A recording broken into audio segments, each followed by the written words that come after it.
Buenos días compañeros, buenos días profesora.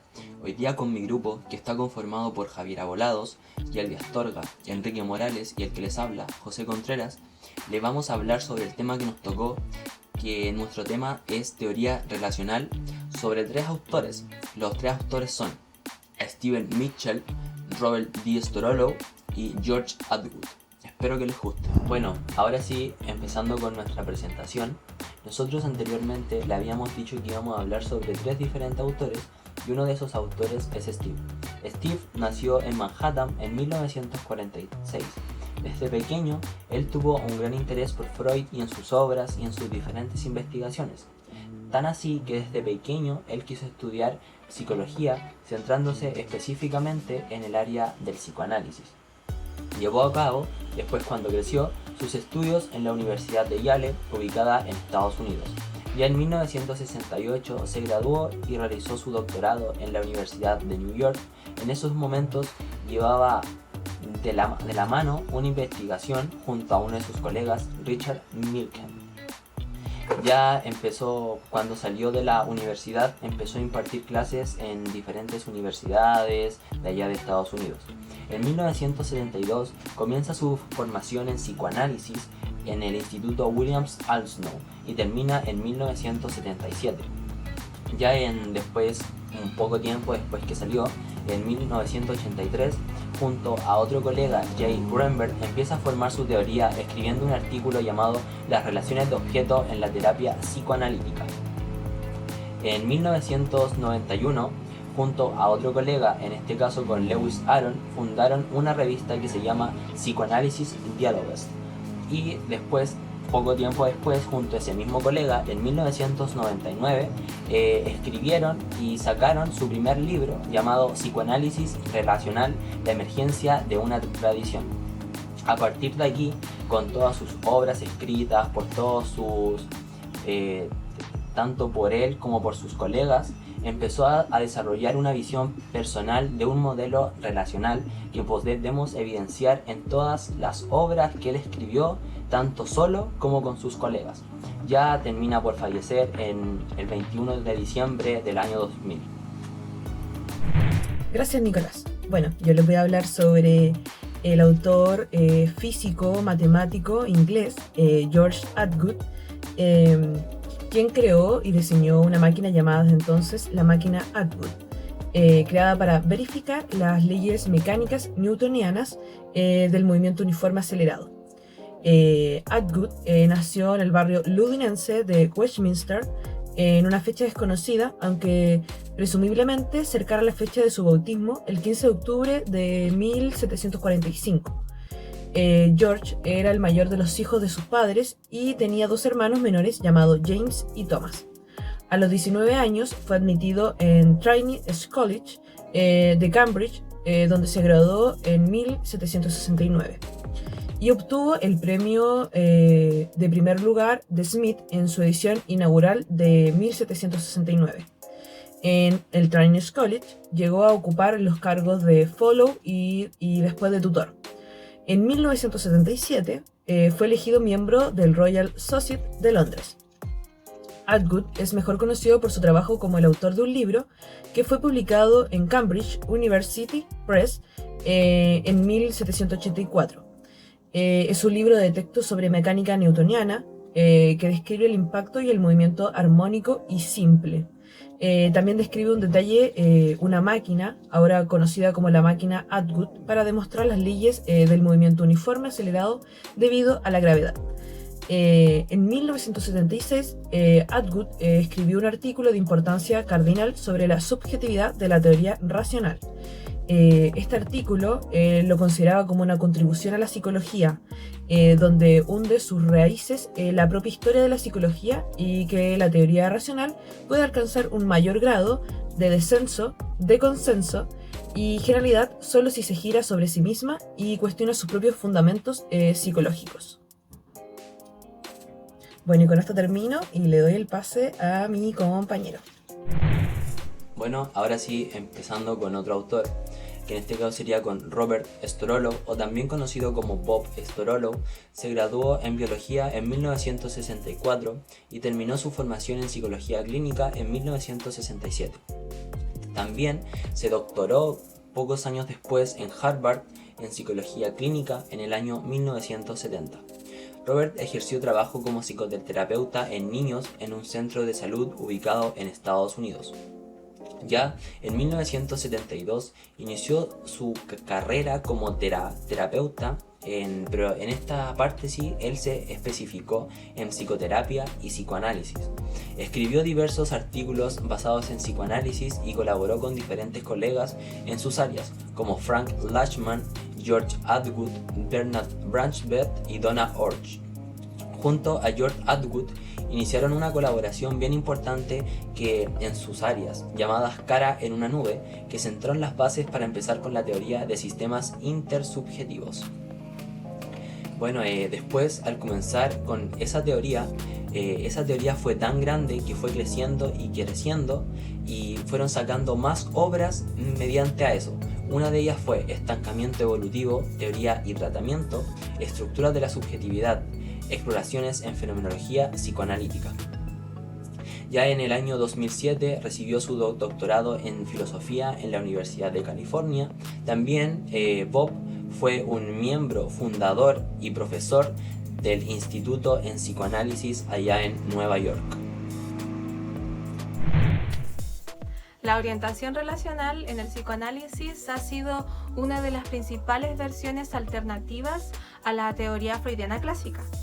Y Stephen Mitchell fue tal vez el precursor más importante de este nuevo movimiento psicoanalítico.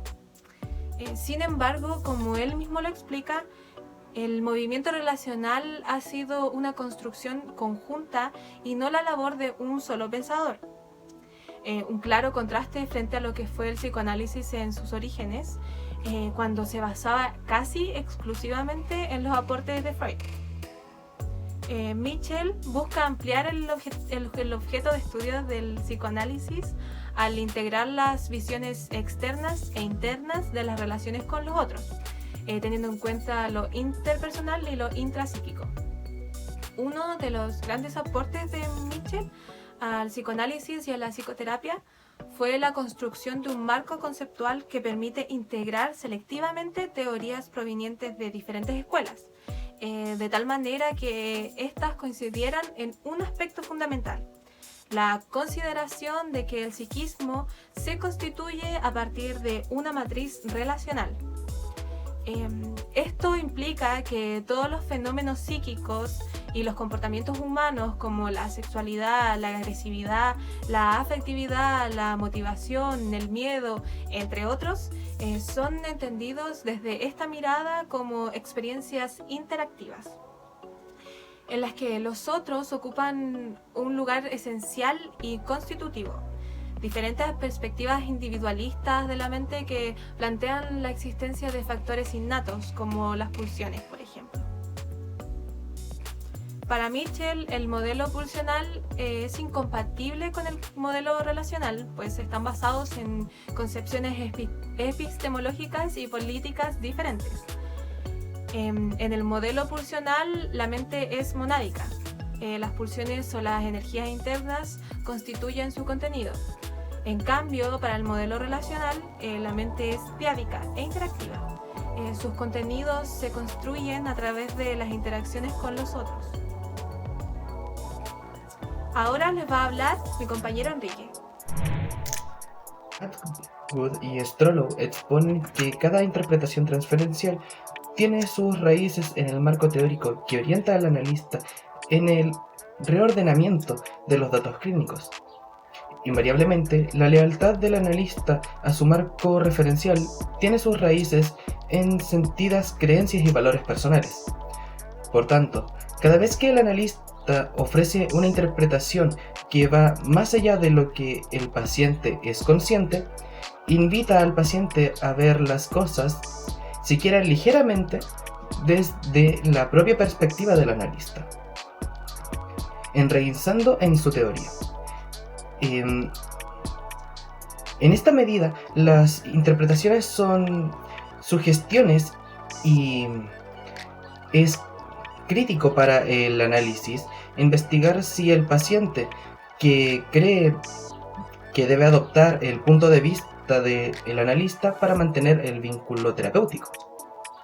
Para Strollo y otros colaboradores, el interjuego entre la transferencia y la contratransferencia en el tratamiento psicoanalítico es caracterizado como un proceso intersubjetivo que refleja la interacción mutua entre los mundos subjetivos del paciente y el analista, diferentemente organizados. El psicoanálisis relacional implica tener una aguda conciencia respecto a las dimensiones históricas y socioculturales que contribuyen a conferir formas determinadas a la experiencia subjetiva. La teoría de los sistemas intersubjetivos destaca que todas las formas de inconsciente se constituyen en contextos relacionales. La experiencia emocional es inseparable de los contextos intersubjetivos, de sintonización o mala sintonización en los que se siente. Los estados afectivos traumáticos solo se pueden captar en términos de que los sistemas relacionales en los que están situados. Los conflictos psicológicos se producen cuando los estadios afectivos centrales del niño no pueden ser integrados porque se evocan una mala sintonización en los cuidadores. Tales afectos no integrados se convierten en la fuente de conflictos emocionales más duraderas y de vulnerabilidad ante los estados traumáticos, debido a que se experimentan como amenazas tanto en la organización psicológica establecida en la persona como al mantenimiento de vínculos vitales necesarios. La experiencia emocional del niño se articula progresivamente mediante la sintonización validatoria en el entorno temprano.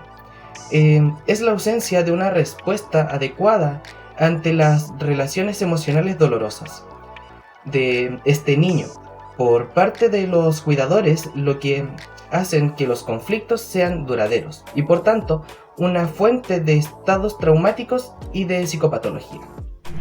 Gracias, Enrique.